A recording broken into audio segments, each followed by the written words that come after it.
लड़के ने धीरे धीरे रस्सी को जंगली भेड़िए के पास ले जाकर अचानक उसके मुंह को बांध दिया। उसने जल्दी जल्दी कई बार लपेटकर एक मजबूत गांठ लगा दी ताकि भेड़िया कुछ न कर सके। लेकिन लड़के ने उसे चोट नहीं पहुंचाई बल्कि उसके घावों को सावधानी से साफ किया। फिर उसने भेड़िए को एक गुफा में ठहराया। उसकी देखभाल करने के लिए वह उस रात उससे 1 मीटर से भी कम दूरी पर सोया। अगली सुबह जब केटो जागा तो उसने देखा कि भेड़िए ने रात में रस्सी खोल ली थी और दांत दिखाते हुए उसे घूर रहा था। काटो डर गया, लेकिन उसने सोचा कि अगर भेड़िया उसे नुकसान पहुंचाना चाहता तो वह रात में ही मार सकता था। यह सोचकर उसने हिम्मत जुटाई। वह धीरे से साफ पानी लेकर भेड़िए के पास गया। भेड़िए ने विरोध नहीं किया और पानी पी लिया। इससे काटो का डर थोड़ा कम हुआ। एक हादसे में काटो अपने कबीले से बिछड़ गया था। खाने के लिए उसके पास कुछ नहीं था, इसलिए वह कीड़े खाकर जी रहा था। लेकिन यह उसके और घायल भेड़िए दोनों के लिए काफी नहीं था। इसलिए काटो, जिसने कभी किसी जीव को नहीं मारा था, उसे मजबूरी में एक जंगली खरगोश पकड़ना पड़ा। जैसे ही वह उसे भूनने लगा, भेड़िया अचानक हमला करके शिकार छीनने की कोशिश करने लगा। काटो ने समझ लिया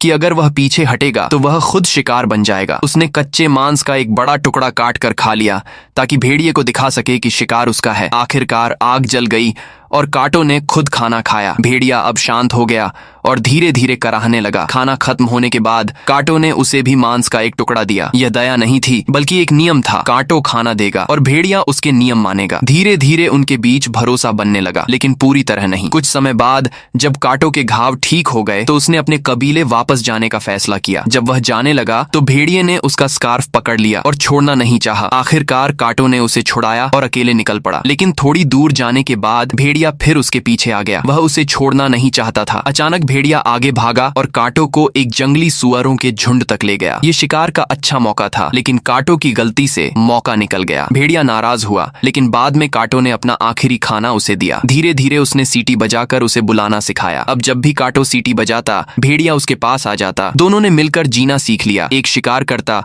दूसरा खाना बनाता। लेकिन एक रात जब मांस की खुशबू हवा में थी, एक भूखा भेड़िया वहां आ गया और उसके पीछे पूरा भेड़ियों का झुंड था। सीख, लेसन, भरोसा समय से बनता है, जबरदस्ती से नहीं। और असली ताकत सिर्फ ताकत में नहीं बल्कि समझदारी और धैर्य में होती है।